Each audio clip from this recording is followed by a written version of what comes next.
engaging and fun. Uh, Thank you very much. But today we are going to discuss another topic. Of course, I'm all ears. Feel free to let me know what topic you'd like to dive into today, and we can jump right in. Yeah, definitely. The topic is how to think creatively and how we can solve our problems effectively using creative thinking. This is the topic we are going to discuss. And I, Perfect. That's a Absolutely. I'm excited to dive into that with you. We can explore various strategies and examples and really break down how to nurture creative thinking and apply it to problem solving. Whenever you're ready, let me know if there's a specific angle you'd like to start with. yeah, definitely. I think uh, uh, it means, I mean, the creative thinking means using imaginations, logic, and curiosity together. Exactly. You've got it. Creative thinking is all about blending that imagination with logic and curiosity. It's about looking at problems from different angles and being open to new possibilities. And when you combine those elements, you can come up with innovative solutions that might not be obvious at first glance. It's a great skill to develop. Definitely, definitely. The first step I think in creative thinking is first of all we have to understand the problem deeply. What's the problem? And when the problem is known, then we can find out the exact solution of that problem.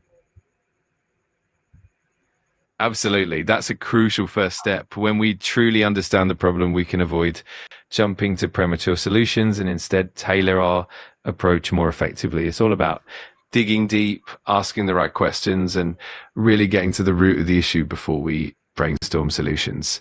It sets a solid foundation for creative thinking. Definitely. Asking question is one of the most important key in understanding the problems deeply. Let's suppose if we ask what is this happening and what's the real issue here, then we can get the answer. And to get the answer, I think we can break our problem into smaller parts. Exactly. Breaking the problem down into smaller, more manageable parts makes it much easier to analyze and address each piece individually. It also helps to see patterns and underlying causes that might not be obvious at first glance. And as we understand each component, we can come up with more targeted and effective solutions. It's definitely a powerful approach. Definitely.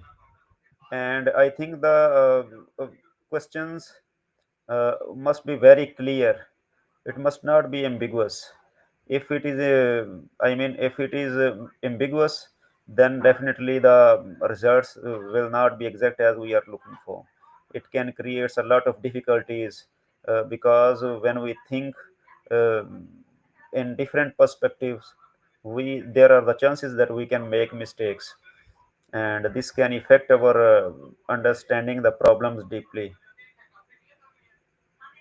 Absolutely. Clarity in the questions is key. When we frame our questions precisely and without ambiguity, we guide our thinking in the right direction and reduce the risk of misunderstandings. It helps ensure that we're looking at the problem from the right angle and that our solutions are more effective.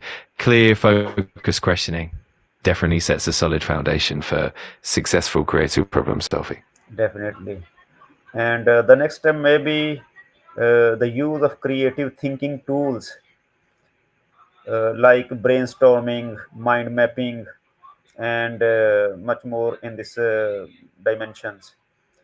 As we talk about brainstorming, I think we must write our ideas, and then we must put it on the paper, and I mean, discuss all the dimensions of that idea, and then we must work on it.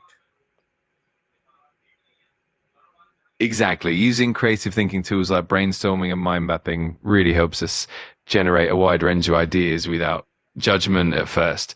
Writing everything down allows us to see patterns, make connections, and then refine its ideas into practical solutions. It's all about collaboration and exploring every possible angle before narrowing down to the best approach.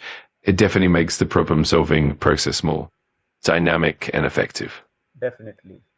I think if we have an idea in our mind and we want to write it on paper, then we must write all the points or connections which we have in our mind.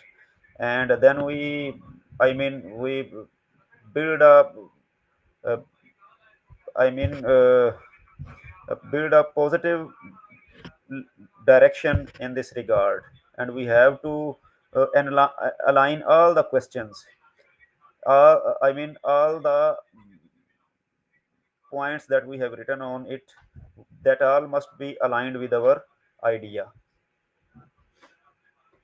Absolutely. That alignment is crucial. When we transfer our thoughts onto paper, it's important to capture every connection and detail so that we can see the bigger picture. Then by organizing and aligning those points, we ensure that every idea and solution we develop is coherent and focused. It's all about building that strong foundation and making sure everything works together seamlessly. Definitely. We can also use in this regard a method which we call a scramper method. And in this, if let's suppose if we are working on an idea, it's not working in the same way as we want, then we can substitute it. And if let's suppose on the other hand, we can also do, if the we can mix two ideas consecutively, or even we can substitute an idea with an other one if we are not reaching in a positive direction, or even we can eliminate an idea or our approach, we can choose a new one, or we can use we can reverse of our approach. There are different methods which we can use in making and these are the uh, thinking tools in creative thinking. Absolutely. The Scamper method is such a powerful framework. It really encourages us to think flexibly and explore multiple angles. By substituting, combining, adapting, and even reversing ideas, we can often discover innovative solutions that we might not have considered initially. It's all about staying open-minded and being willing to experiment until we find what works best. It definitely makes the creative process more dynamic and fun. Definitely. In the same way, we can experiment, and we can do it learn by doing. If we learn it by doing, then I think we can get the practical results. On the other hand, if we just discuss a theoretical point of view, that might be create difficulties while reaching in our desired goals.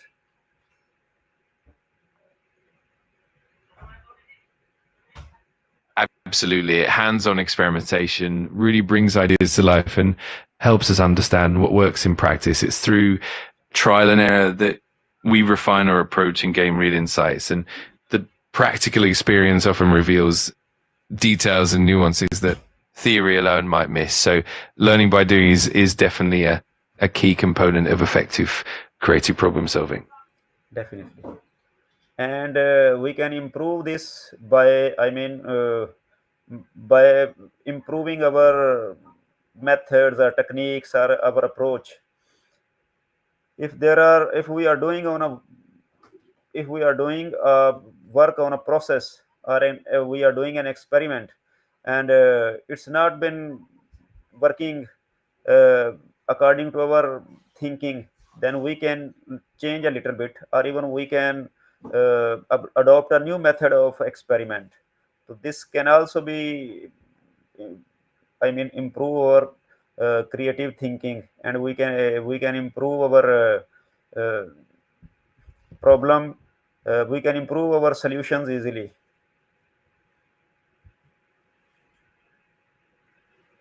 Exactly. It's all about being flexible and adaptive. When something isn't working as planned, tweaking our methods or trying a new approach can lead to breakthroughs.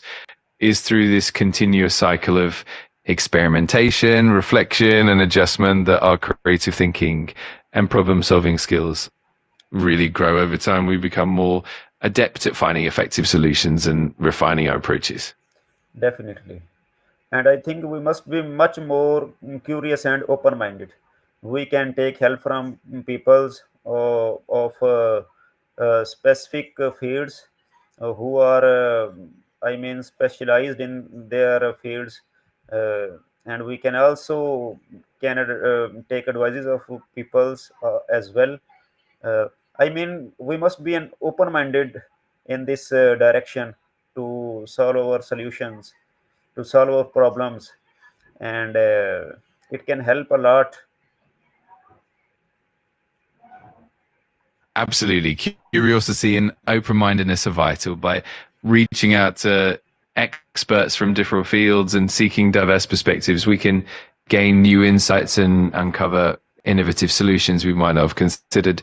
It's all about building a collaborative environment where ideas can flow freely and everyone's input is valued.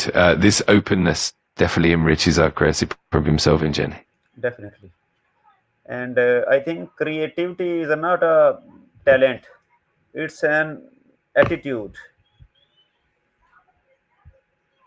Absolutely. That's such a great way to put it. Creativity is really about having the right mindset, being curious, open to new ideas, and willing to explore and experiment. Is something anyone can develop with practice and the right approach rather than just an innate talent. It's a wonderful mindset to foster both personally and in any team or classroom setting. Another value of another valuable thing can be uh, that how we manage our emotions and stay positive. I mean, creative thinking requires confidence and calmness. So, Absolutely. Managing our emotions is key. When we stay positive and maintain confidence, it helps foster a more open and creative mindset. Plus, a calm and positive attitude reduces stress and allows for clearer thinking and better problem solving. It definitely makes the creative process more definitely, enjoyable and productive. definitely, we must not be uh, afraid of failures, because we just believe on the positive side of the uh, positive side of the picture. I mean, we must believe that we can do it, and if we can believe in it, that we can reach the positive solution, then I think we must not be afraid of failures, because we must take it as a lessons, not as a, I mean, hurdle in our approach. Exactly. That positive mindset is so important. Viewing failures as learning opportunities rather than setbacks helps us grow and improve. Each failure brings valuable insights that lead us closer to success. It's all about resilience and keeping that belief in our ability to find solutions. With that attitude, Definitely. creativity and problem solving become a much more rewarding journey. Definitely. I think the most suitable thing in this direction can be if I simply, uh, organize our discussion into a short discussion.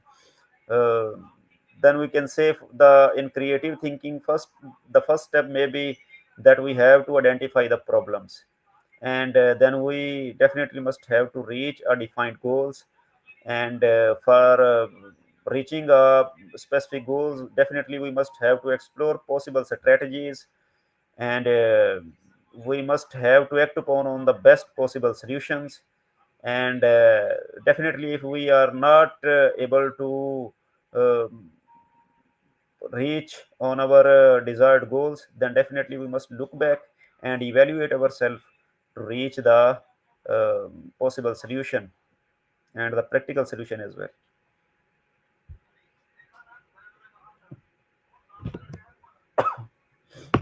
Absolutely. That's a fantastic summary. Breaking it down into clear steps really helps make the creative thinking process more structured and effective by identifying the problem, setting clear goals, exploring various strategies, and then acting on the best solutions, we create a solid roadmap. And of course, reflecting and evaluating along the way ensures that we keep improving and refining our approaches. A great framework for effective problem solving and creativity. Definitely, definitely. Once again, thank you very much for your time that you have exactly made us more positive, and thank you for your feedback. You're very welcome. I'm really glad we could dive into this together. It's always a pleasure to chat and explore these ideas. If you ever need more support or just want to discuss something new, I'm always here. Thanks again, and I look forward to our next conversation. Thank